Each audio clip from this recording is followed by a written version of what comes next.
Welcome to my YouTube channel Baba Classes. आज हम लोग बहुत ही महत्वपूर्ण टॉपिक पे चर्चा करने वाले हैं जिसका नाम है आव्यूह। तो हमारे यूट्यूब चैनल को सब्सक्राइब करें और लाइक करें।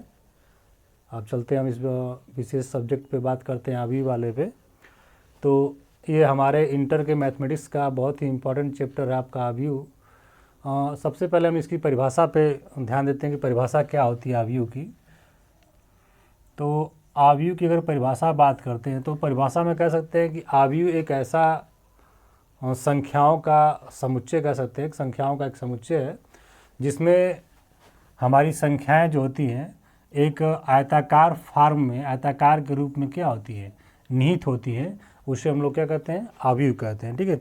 अब ये आव्यूह जो होता है आयताकार रेक्टेंगल फॉर्म होता है। रेक्टेंगल फॉर्म में हमारे बहुत से संख्यात्मक वैल्यू इसमें आपका रिफॉर्म होती हैं, उसे हम लोग आव्यूह कहते हैं।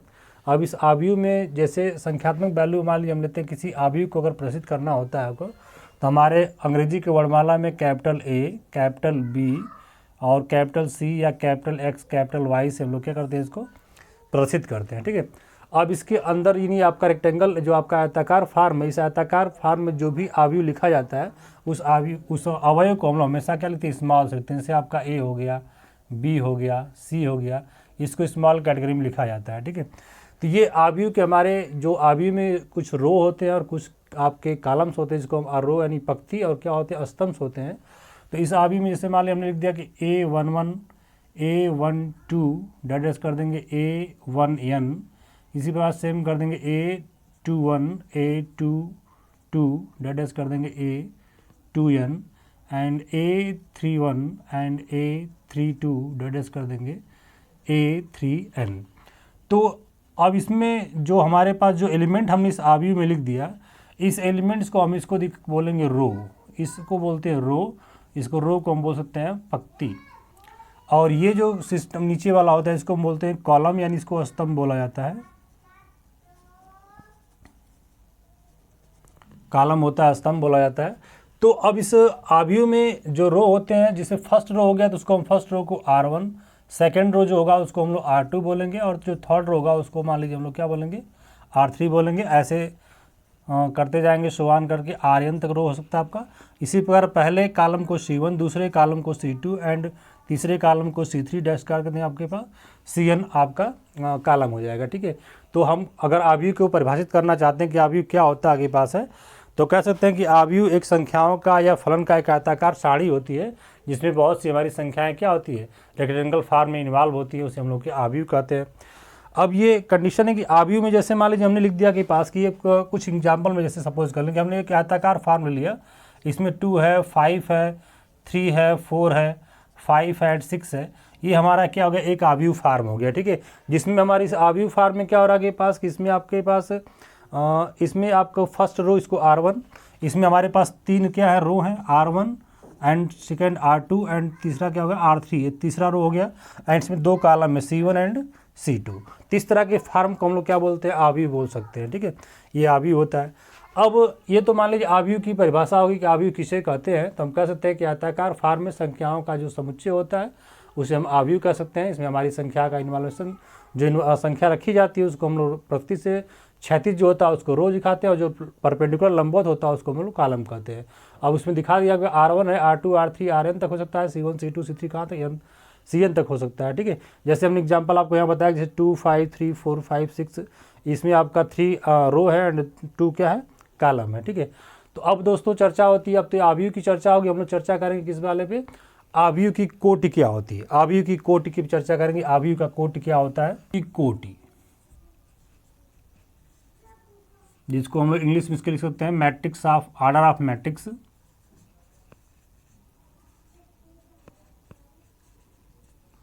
ऑर्डर ऑफ मैट्रिक्स इसको हम बोल सकते हैं, आव्यूह की कोटि को ऑर्डर ऑफ मैट्रिक्स बोल सकते हैं। तो अगर हम इसको आव्यूह की कोटि की चर्चा करें आगे पास कि आव्यूह की कोटि क्या होती है, तो अगर किसी आव्यूह में जितने पंक्ति और स्तंभ के गुणनफल को हम लोग आव्यूह की कोटि कहते हैं। सपोज कर लीजिए कि हमने एक मैट्रिक्स ले लिया, उस मैट्रिक्स में 1 2 3 4 एंड 2 3 एंड 2, अब इसका अगर मान लीजिए हमको इस जो आपका सामने एग्जाम्पल अभी लिखा गया आपका, इसमें अगर पूछा कि इस आव्यूह का कोट कितना होगा, तो हमको कुछ नहीं करना है, इसमें काउंट करना है कितने इसमें आपकी आव्यूह है और कितने इसमें पंक्ति हैं और कितने इसमें क्या आगे पास है कॉलम है।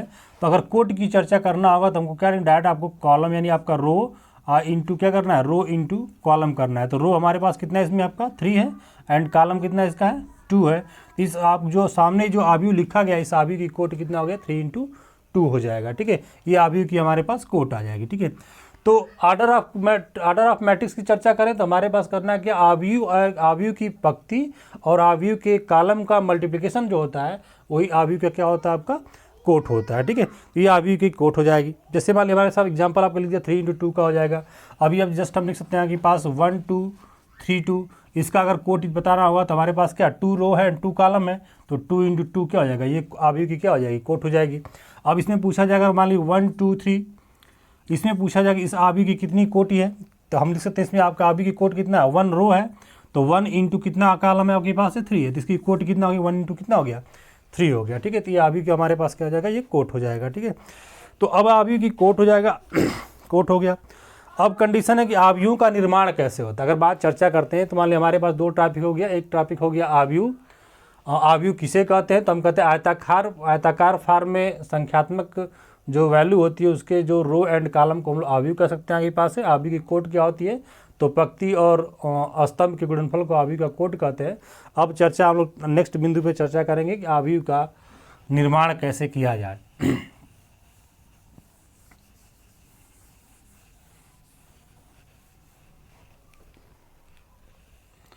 आव्यूह का निर्माण, आव्यूह का हम लोग निर्माण कैसे करें, तो सबसे पहले आव्यूह के निर्माण करने के लिए हमारे पास जो आव्यूह ए लेते हैं, मान लीजिए कोई हमने एक आव्यूह ए ले लिया और उस आव्यूह में आव्यूह का जो एलिमेंट्स होता है उसको I × J से हम प्रदर्शित करते हैं। मान लीजिए कोई एक आव्यूह ए है और उसके अंदर जो एलिमेंट्स होते हैं जो अवयव होते हैं उसको AI J से प्रदर्शित करते हैं। जहाँ पर I जो है हमारा क्या I जो है यहाँ लिख सकते हैं, जहाँ I जो है I क्या है पंक्ति है एंड J जो है वो क्या स्तंभ है, J आपका स्तंभ है। ठीक है, तो अब अगर मान लीजिए हमको I और J अगर कोई एक आव्यूह I J से प्रदर्शित करते हैं तो I पंक्ति J क्या स्तंभ हो जाएगा। जब भी किसी आव्यूह को हम लिखेंगे तो हमेशा पहले पंक्ति इसके बाद क्या लिखते हैं स्तंभ लिखते हैं। ठीक है, अब जैसे सपोज कर लीजिए कि हमने अगर I की वैल्यू को 1 2 3 या J की वैल्यू भी हम 1 2 3 ऐसे रखते जाएंगे तो हमारे पास एक आव्यूह तैयार होगा जिसका मान ली हम चर्चा करते हैं AIJ इज इक्वल टू अब हम इसे लिख सकते हैं कि AIJ यानी आपका I की जगह 1 रखें एंड J की जगह 1 रखें, तो हम इसका आव्यूह बनेगा A11। नेक्स्ट A की जगह आपका I की जगह 1 एंड J की जगह 2 तो A12, और I की जगह 1 एंड J की जगह 3 तो A13।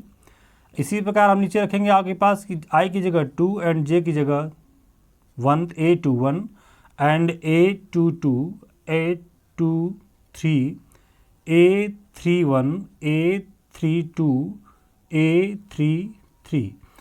तो अब दोस्तों हम निर्माण इसको आव्यूह किस टाइप से कर सकते हैं। अगर आव्यूह का कोई भी कैटेगरी दिया है तो हम I और J के स्थान पे 1 2 1 3 ऐसे रख के आपके पास हम आव्यूह का निर्माण कर सकते हैं। जैसे मान लीजिए एग्जाम्पल करते हैं, आव्यूह का निर्माण हमको दिया क्वेश्चन, मान लीजिए हम बात करते हैं कि मान लीजिए क्वेश्चन दिया A is equal to I + J/ 2 का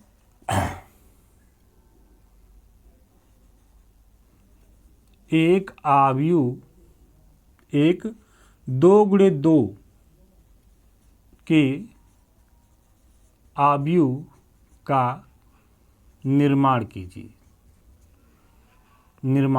मान लीजिए हमारे पास एक क्वेश्चन देता है आपका यूपी बोर्ड की 12th की परीक्षाओं में सबसे अच्छा क्वेश्चन आता है, आपके पास है 1 नंबर का ये क्वेश्चन आता है आपका कि A is equal to I + J/2 का एक 2 × 2 के आव्यूह का निर्माण कीजिए। तो अब हमको इसमें करना क्या था, अब 2 × 2 का आव्यूह मतलब कंडीशन करना है इसमें आपका 2 × 2 मतलब अब यहाँ पे हमको कोड से पता चल रहा है कि इस आव्यूह में 2 आपका रो होगा एंड 2 क्या होगा कॉलम होगा। ठीक है, तो 2 × 2 आव्यूह का हम यहाँ लिखेंगे हल में आगे पास कि अब इसको लिख सकते हैं आगे पास कि 2 × 2 अगर कोटि है उसके आव्यूह निकालना होगा तो हम डायरेक्ट इसको लिख सकते हैं कि आपका हो जाएगा A11 A12 and A21 and A22। ये हमारा 2 × 2 का कटौती का आवी हो जाएगा। तो अब हमको करना क्या है दोस्तों कि यहाँ पे जो I है उसके स्थान में पहले 1, आप फिर J के स्थान में भी 1 रखेंगे तो पहला हमको क्या मिल जाएगा, A11 मिल जाएगा। तो हम डायरेक्ट लिखेंगे आपका I = 1 एंड J = 1। अब किस में रखें, A = तो हमारे पास जब A11 लिखेंगे आगे पास तो A11 = हो जाएगा कितना, I1 + 1/2 अर्थात 2/2 इक्वल टू कितना आपका आ गया 1। तो हमारे पास A11 का जो एलिमेंट आपका आया क्या आ गया, 1 आ गया। अब नेक्स्ट हमको क्या करना है, इसी प्रकार अब I = 1 रखना है, J = क्या रखना है आपका 2 रखना है। तो हमारे पास A12 की जो वैल्यू आएगी 1 + 2/2 अर्थात हमारे पास 3/2, अर्थात हमारे पास A12 की वैल्यू कितना आ गया, 3/2 आ गया। सिमिलरली इसी प्रकार हमको क्या करना है कि I के स्थान पे 2 एंड J के स्थान पे क्या रखना आगे पास 1, तो हमारे पास A21 की वैल्यू आ जाएगी। तो आपका 2 + 1/2 इक्वल टू हो जाएगा 3/2, A21 की वैल्यू आ गया। अब इसी प्रकार हमको I के स्थान पे 2 एंड J के स्थान पे 2 देन A22 की वैल्यू निकालेंगे तो हमारे पास आएगा 2 + 2/2 इक्वल टू 4/2 देन 2।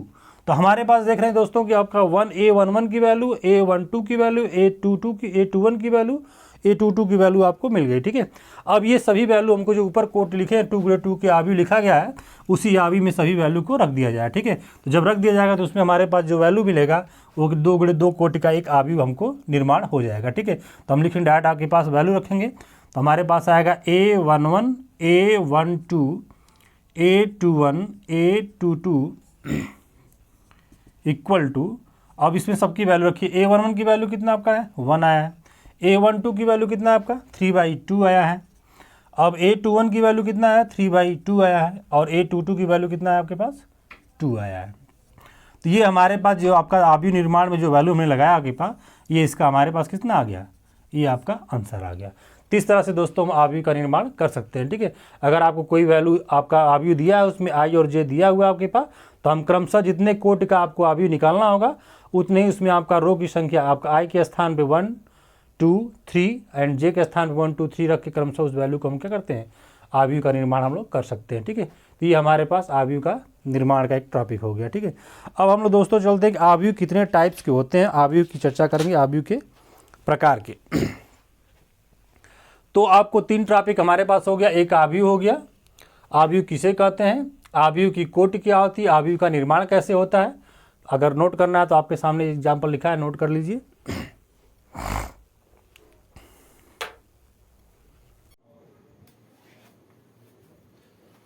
अब हम लोग दोस्तों चर्चा करेंगे आव्यूह के प्रकार पे, जिसमें आव्यूह के प्रकार कितने प्रकार का ये हमारा आव्यूह होता है। इसमें सबसे पहला आव्यूह आपका आता है पक्ति आव्यूह। सबसे पहला अगर बात करते हैं आव्यूह की कि आव्यूह कौन सा होता है, पहला आव्यूह जो होता है हमारे पास ये पक्ति आव्यूह होता है। पक्ति आव्यूह, इसको हम कह सकते हैं रो मैट्रिक्स, रो मैट्रिक्स। अब पक्ति आव्यूह होता क्या है, इसकी डिफिनेशन डिफाइन करना है पेपर। तो एक ऐसा आव्यूह जिसमें केवल एक पंक्ति होती है, एक ऐसा आव्यूह जिसमें केवल एक पंक्ति होती है, उसे हम लोग क्या कहते हैं, पक्ति आव्यूह कहते हैं। ठीक है, एक ऐसा आव्यूह जिसमें केवल एक ही पंक्ति होती है। अब पंक्ति के बारे में हम लोग पिछली अभी जस्ट हमने चर्चा किया था, पंक्ति क्या होता है आगे पास है। तो एक ऐसा आव्यूह जिसमें केवल एक पंक्ति होती है, यानी एक रो होता है, उसे हम लोग क्या कहते हैं, पक्ति आव्यूह। जैसे मान लीजिए हमारे पास एग्जाम्पल मिल रहा है आगे पास 1 2 3। अब इसमें ओनली वन, एक ही आपका रो है, यानी एक ही पंक्ति है। इस टाइप का कहीं भी आपको अगर आव्यूह मिलता है आगे पास से, उसको हम कहेंगे ये पक्ति आव्यूह है। ठीक है, तो डिफिनेशन अगर बात करते हैं, डिफिनेशन क्या इसकी होगी, तो कहेंगे एक ऐसा आव्यूह जिसमें केवल एक ही पंक्ति होता है, उसे हम पक्ति आव्यूह यानी क्या कहते हैं, रो मैट्रिक्स इसको हम लोग कह सकते हैं। ठीक है, अब दूसरे आव्यूह क्या होता है आपका, दूसरा जो आव्यूह हमारा होता है उसको हम बोलते हैं स्तंभ आव्यूह। स्तंभ आव्यूह, स्तंभ आव्यूह को हम लोग आव्यूह को बोल सकते हैं, इसका इंग्लिश में कॉलम आव्यूह होता है, कॉलम मैट्रिक्स। स्तंभ आव्यूह को हम लोग कॉलम मैट्रिक्स कहते हैं। अब कॉलम मैट्रिक्स में अगर बात करते हैं कि आपका कि कॉलम मैट्रिक्स की डिफिनेशन क्या होगी, तो एक ऐसा अभी जिसमें केवल एक ही क्या होता है, अस्तंभ होता है। एक ऐसा मैट्रिक्स जिसमें केवल एक ही स्तंभ होता है उसे हम लोग क्या कहते हैं, आपका कॉलम मैट्रिक्स कहते हैं। इसी का हम लोग, मैं इसको 1 कर लिया आपका, यहाँ पे मान लीजिए 2 कर लिया जाएगा, 3 हो जाएगा, 4 हो गया। इसमें केवल दोस्तों एक ही स्तंभ है, इसको हम बोलेंगे अस्तंभ आव्यूह। तो आव्यूह आपका प्रकार में पहला आपका आव्यूह पंक्ति आव्यूह होता है, जिसमें केवल एक ही पंक्ति होती है उसे हम पंक्ति आव्यूह कहते हैं। जिसमें केवल एक ही स्तंभ होता है उसे हम लोग क्या कहेंगे, अस्तंभ आव्यूह कहेंगे। ठीक है। अब तीसरा हमारे पास जो आव्यूह का प्रकार होता है उसे हम लोग कहेंगे आपका शून्य आव्यूह। क्या होता है, शून्य आव्यूह। शून्य आव्यूह को बोलेंगे जीरो मैट्रिक्स। शून्य आव्यूह को बोलते हैं जीरो मैट्रिक्स। तो इसमें डिफिनेशन करने, इसके नाम से इसकी डिफिनेशन तय कर सकते हैं। आगे डिफिनेशन का क्या होगा आपका, कि एक ऐसा आव्यूह इसमें एलिमेंटों की संख्या शून्य होती है उसे हम लोग शून्य आव्यूह कहते हैं। जैसे हमारे पास एग्जाम्पल में लिख देगा आपके पास कि केवल इसमें एलिमेंट क्या होते हैं, शून्य शून्य हो, उसमें एलिमेंटों की संख्या मतलब कोई संख्यात्मक मान होता ही नहीं, ओनली 1 0 होता है आपके पास। इस तरह के मैट्रिक्स को हम लोग क्या करते हैं, आपके पास शून्य आव्यूह कहा जाता है। ठीक है। अब इसके बाद शून्य आव्यूह के बाद हम लोग आगे चलते हैं। आपका चौथा जो हमारा मैट्रिक्स होता है, चौथा मैट्रिक्स होता है इसको बोलते हैं वर्ग आव्यूह। वर्ग आव्यूह, वर्ग आव्यूह को बोल सकते हैं स्क्वायर मैट्रिक्स। Square matrix. तो अब स्क्वायर मैट्रिक्स की चर्चा करें दोस्तों, तो स्क्वायर मैट्रिक्स होता है क्या आपके पास, कि एक ऐसा आव्यूह जिसमें स्तंभ और पंक्ति की संख्या जो होती है हमेशा बराबर होती है, उसे हम आपका स्क्वायर आव्यूह कहते हैं। जिस ऐसे आपका आव्यूह जिसमें स्तंभ और पंक्ति की संख्या हमेशा बराबर होती है उसे हम लोग स्क्वायर आव्यूह कहते हैं। उसे हम स्क्वायर आव्यूह कहते हैं। जैसे मान लीजिए यहाँ पे आपके सामने जो लिखा गया आपका, इसमें देखिए दो पंक्ति और दो क्या स्तंभ है, अर्थात ये 2 गुणे 2 कोटि का एक आव्यूह हो जाएगा। इसी प्रकार 1 2 3 2 3 4 5 3 6 इस तरह की जो कि अब इसमें आपका 3 रो है, 3 क्या है, कॉलम है, जिसको हम कहते हैं ये आव्यूह जो हमारे पास है 3 गुणे 3 का। तो अब इसके डिफिनेशन है, डिफाइन करना सकते हैं इसका वर्ग आव्यूह क्या होता है आपके पास है। तो एक ऐसा आव्यूह जिसमें पंक्ति और स्तंभों की संख्या हमेशा बराबर होती है उसे हम लोग क्या कहते हैं, वर्ग आव्यूह कहते हैं। ठीक है। ये वर्ग आव्यूह हो गया आपका। अब इसके बाद जो पांचवा हमारा आव्यूह होता है, आव्यूह का प्रकार में पांचवा आव्यूह जो होता है इसको हम लोग आपको कहते हैं विकर्ण आव्यूह। विकर्ण आव्यूह, विकर्ण आव्यूह को हम लोग कह सकते हैं डायगोनल मैट्रिक्स होता है विकर्ण आव्यूह, डायगोनल मैट्रिक्स। डायगोनल मैट्रिक्स, विकर्ण आव्यूह को डायगोनल मैट्रिक्स कहते हैं। ठीक है। तो डायगोनल से आप लोग, विकर्ण से आप लोग समझ रहे हैं विकर्ण क्या होता है, मतलब कह रहे हैं कोई अगर रेक्टेंगल फॉर्म होता है और उस रेक्टेंगल फॉर्म को कॉर्नर से कॉर्नर अगर मिला देते हैं तो हम लोग क्या बन जाता है, उसमें एक विकर्ण बन जाता है। अब उस कॉर्नर से कॉर्नर के जो जिसमें अगर मिलाते हैं उस पर कोई एलिमेंट होते हैं तो वो एलिमेंट अगर होगा उसके चारों तरफ सभी एलिमेंटों की संख्या अगर शून्य होती है तो इस तरह के आव्यूह को हम लोग क्या कहते हैं, विकर्ण आव्यूह कहते हैं। जैसे मान लिया सपोज कर लीजिए यहाँ पे हमने एलिमेंट लिख दिया आपके पास 2 0 0 0 3 0 0 0 5। तो अब ये देख रहे हैं कि अब ये जो रेक्टेंगल फॉर्म है, इस रेक्टेंगल फॉर्म में कॉर्नर से कॉर्नर पे जो आपका इसे खींचेंगे आगे पास तो एक विकर्ण की तरह हमको ये आपका मिलेगा। इस सभी विकर्णों पर कोई न कोई एलिमेंट इन्वॉल्व है, बाकी सभी एलिमेंट क्या है, शून्य है। तो इस तरह के अगर कोई हमको आव्यूह मिलता है तो उसे हम लोग क्या कहेंगे, विकर्ण आव्यूह कहते हैं। ठीक है। तो अब ये विकर्ण आव्यूह हो जाएगा। अब इसके बाद एक आव्यूह होता है, जैसे मान लीजिए विकर्ण आव्यूह हो गया आगे पास, और एक ही बहुत ही इंपॉर्टेंट आव्यूह होता है तत्समक आव्यूह। छठा जो होता है आगे पास है, जिसको हम लोग तत्समक आव्यूह या इकाई आव्यूह भी कहते हैं, इसको आइडेंटिटी का आव्यूह कहते हैं, इकाई आव्यूह। इकाई आव्यूह, इसको हम आइडेंटिटी मैट्रिक्स बोलते हैं, आइडेंटिटी मैट्रिक्स। आइडेंटिटी मैट्रिक्स, यह जो मैट्रिक्स होता है हमारे आव्यूह के टॉपिक में सबसे इंपॉर्टेंट इसका एक रोल होता है आगे पास आव्यूह इकाई मैट्रिक्स का। अब इसमें विकर्ण आव्यूह मैट्रिक्स, विकर्ण जो आव्यूह होता है और इकाई मैट्रिक्स या आइडेंटिकल मैट्रिक्स होता है, इन दोनों में अंतर क्या होता है, इसमें जो डायगोनल बना हुआ है, इस डायगोनल में आपको एलिमेंट्स कोई भी हो सकता है। एलिमेंट की संख्या जो होती है आपके पास उसमें 1 2 3 4 5 6 यानी कोई एलिमेंट्स होता है आपका, लेकिन सेम प्रोसेस होगा आपके पास अगर डायगोनल अगर हम आइडेंटिटी मैट्रिक्स की बात करते हैं आपके पास, जिसके विकर्ण में ओनली 1 एलिमेंट्स होते हैं, केवल एक ही एलिमेंट्स होता है आपके पास है 1 0 0 0 1 0 0 0 1 यानी हमारे डायगोनल में आपका केवल वन एलिमेंट अगर होता है आपका, तो इस तरह का जो मैट्रिक्स होता है उसे हम लोग क्या कहते हैं, आइडेंटिटी मैट्रिक्स या इकाई मैट्रिक्स को कहते हैं। ठीक है, ये आइडेंटिकल मैट्रिक्स 3x3 का भी हो सकता है आपके पास है, एंड 2x2 का भी हो सकता है, 3x3 एंड 2x2 का भी हो सकता है आपके पास है। एक आइडेंटिकल मैट्रिक्स होता है आपके पास है कि 1 0 0 1, इस मैट्रिक्स को हम बोल सकते हैं आपके पास ये मैट्रिक्स होता है आपका 2x2 करके आ जाएगा, इकाई मैट्रिक्स या आइडेंटिकल मैट्रिक्स होगा आपका। ठीक है, तो दोस्तों ये आव्यूह के कुछ प्रकार थे आपके पास, जैसे पक्ति आव्यूह, चर्चा फिर देखते हैं, एक बार सुन लेते हैं। ये पक्ति आव्यूह किसे कहते हैं, कैसा आव्यूह इसमें केवल एक ही पक्ति होती है उसे पक्ति आव्यूह कहते हैं। एक ऐसा आव्यूह इसमें केवल एक स्तंभ होता है उसे स्तंभ आव्यूह कहते हैं।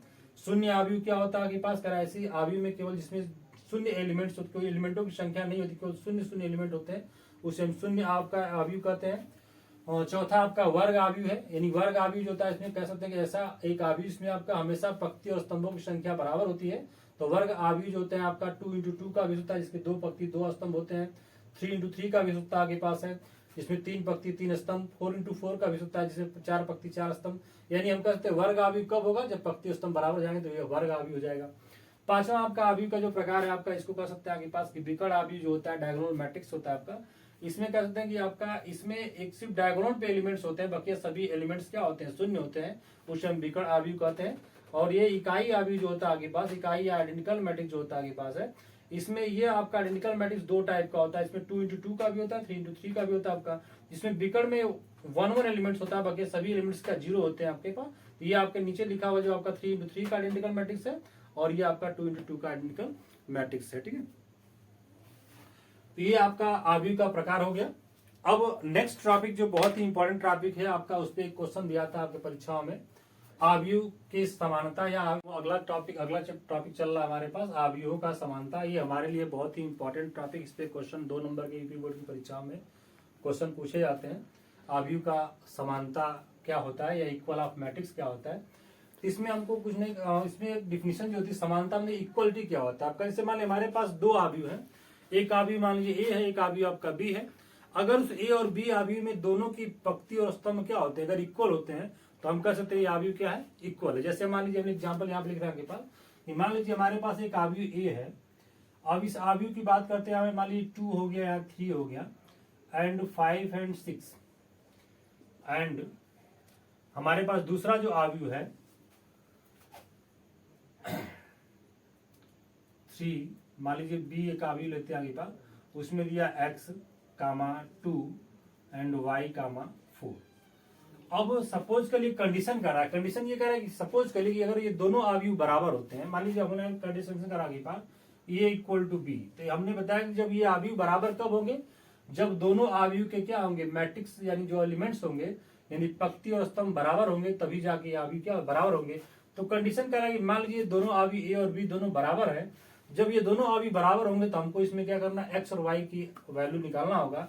तो हमको यहाँ सिंपली लिखना क्या आगे पास है कि 2 हो गया, 3 हो गया, ठीक है, 5 और ये 6 हो गया, और इक्वल टू कह रहा आगे पास कि x, 2, y एंड 4। अगर ये दोनों आव्यूह इक्वल हैं, समान है, तो हमको यहाँ पे बस कंपेयर करना है, यानी x के स्थान पे क्या दिख रहा है आपका 2, then x is equal to क्या हो गया आपका 2। x के स्थान पे अगर 2 दिख रहा है आपके पास, तो x इज इक्वल टू हमारे पास वैल्यू कितना हो गया, 2 हो गया। अब यहाँ पे हमको कोई वेरिएबल्स है ना कि पास, इसकी वैल्यू हमको लेना ही है कि पास है। अब यहाँ पे y है, तो हम y के स्थान पे क्या दिख रहा है आपका 5, then y is equal to क्या करना आपके पास 5। इस टाइप के क्वेश्चन हमारे पेपर में भी बोर्ड की परीक्षा में पूछा जाता है कि दो आव्यूह अगर बराबर होते हैं, तो उनके अब उनके स्थान पे जो भी आपका कांस्टेंट वैल्यू होता है, कोई वेरिएबल एक्स वाई जेड दिया होगा, और ठीक उनके स्थान पे अगर कोई भी आपका नंबर्स होगा, तो उसके स्थान पे उस नंबर की वैल्यू को हम इक्वल कर लेते हैं। वही X Y Z A B C D जो भी होगा उसकी वैल्यू हम लोग क्या करते हैं, निकालते हैं। ये भी आपका आव्यूह के समानता से, ठीक है। जैसे मान लीजिए हमारे पास एक क्वेश्चन अगर बात करते हैं, क्वेश्चन दिया जाए आपके पास कि ये कैसे निकाला जाए। जैसे मान लीजिए एग्जाम्पल लिख सकते हैं आपके पास कि एक मान लीजिए आव्यूह दिया हुआ A comma B and 2 3 and equal to, ये क्वेश्चन मान लीजिए एग्जाम्पल में दे सकता है उनका, एक आव्यूह हमारे पास दिया हुआ आपका ए बी और 2 3 इक्वल टू 3 5 2 5। अब इसमें कह रहा है कि अगर ये दोनों आव्यूह इक्वल है तो ए और बी का मान ज्ञात कीजिए। तो अब हमको इस टाइप के क्वेश्चन को सॉल्व करने के लिए कुछ नहीं करना, बस अब क्या देखना क्या आपके पास है कि जब अगर दोनों अवयव इक्वल है तो ए के स्थान पे क्या दिख रहा है 3, ए की वैल्यू 3 हो गया, और बी के स्थान पे क्या दिख रहा है आपका 5, तो बी का वैल्यू क्या हो गया 5 हो गया। तो डायरेक्ट लिखते हैं आपके पास दोनों अवयवों का तुलना करने में, लिखते हैं क्या आपका तुलना करने पर यानी कंपेयर जब किया जाएगा तो हमने ए के स्थान पे क्या दिख रहा है, ए के स्थान पे 3 दिख रहा है आपका, ए के स्थान पे लिख देंगे A is equal to 3 and B equal to 5। हमारे पास इसका आंसर है A is equal to 3 and B is equal to 5। इस टाइप का क्वेश्चन आपका पेपर में पूछता है तो बस क्या करना है, कंपेयर करना है, और जिसके ए के स्थान पे यानी कोई एक्स वाई जेड एबीसीडी कोई वैल्यू दिया आपके पास है तो कंपेयर करके उसकी वैल्यू का आंसर वहां पे लिख सकते हैं। ठीक है, कभी काल इस टाइप के क्वेश्चन को सॉल्व करने के लिए हम लोग क्या करते हैं, समीकरण या क्या द्विघात समीकरण या एक पैरामीटर्स एक समीकरण का भी निर्माण हो जाता है, उस समीकरण को हम लोग हल करके विलोपन विधि से हल करके उसमें एक्स वाई जेड का मान हम लोग निकाल सकते हैं। ठीक है, जैसे इसमें इस टाइप के क्वेश्चन को हम एक बार देखेंगे, एक्स वाई जेड का क्वेश्चन क्या होता है आपका, जिससे इसी आव्यूह से एक समानता आव्यूह से एक समीकरण बनता है और उसमें हम लोग विलोपन विधि द्वारा या प्रतिस्थापन विधि द्वारा हम एक्स वाई जेड की वैल्यू वहां से निकाल सकते हैं। ठीक है, जैसे मान लीजिए हमारे पास एक क्वेश्चन दिया हुआ है आपका कि x प्लस वाई, यह मान लीजिए 5 दिया है and 6 x minus Y equal to, ये मान लीजिए कोई क्वेश्चन दिया है। ठीक है, x प्लस वाई 5 और यह 6 x minus Y equal to, एक क्वेश्चन दिया हमारे पास यहाँ पे मान लीजिए 3 दे दिया और ये 2 है, और यहाँ मान लीजिए आपके पास दे दिया 1 और यहाँ दे दिया आपका 5। अब ये क्वेश्चन दिया हुआ इसमें कह रहा है तो x और y का मान ज्ञात कीजिए, तो x तथा y का मान ज्ञात कीजिए। तो इस टाइप के क्वेश्चन को हल करने के लिए हमको करना क्या होता है, आगे पास हल करेंगे आगे पास। तो जब समानता अवयव की चर्चा करें तो हमको क्या करना, बस अवयव की तुलना करना, तुलना करके देखना आगे पास है x प्लस वाई के स्थान पे क्या दिख रहा है आपका 3 दिख रहा है आपके पास, तो हम लोग यहाँ पे लिखेंगे x plus Y is equal, या एक लाइन लिख देंगे यहाँ पे कि अवयवों का तुलना करने पर, अब जब तुलना करने पर लिखेंगे तो अब देखेंगे यहाँ पे कि x प्लस वाई के स्थान पे क्या दिख रहा है आपके पास 3 दिख रहा है आपके पास है, तो डायरेक्ट एक समीकरण बनेगा हमारे पास x plus Y is equal to 3, इसको इक्वेशन नंबर क्या कर लेंगे 1 कर लेंगे।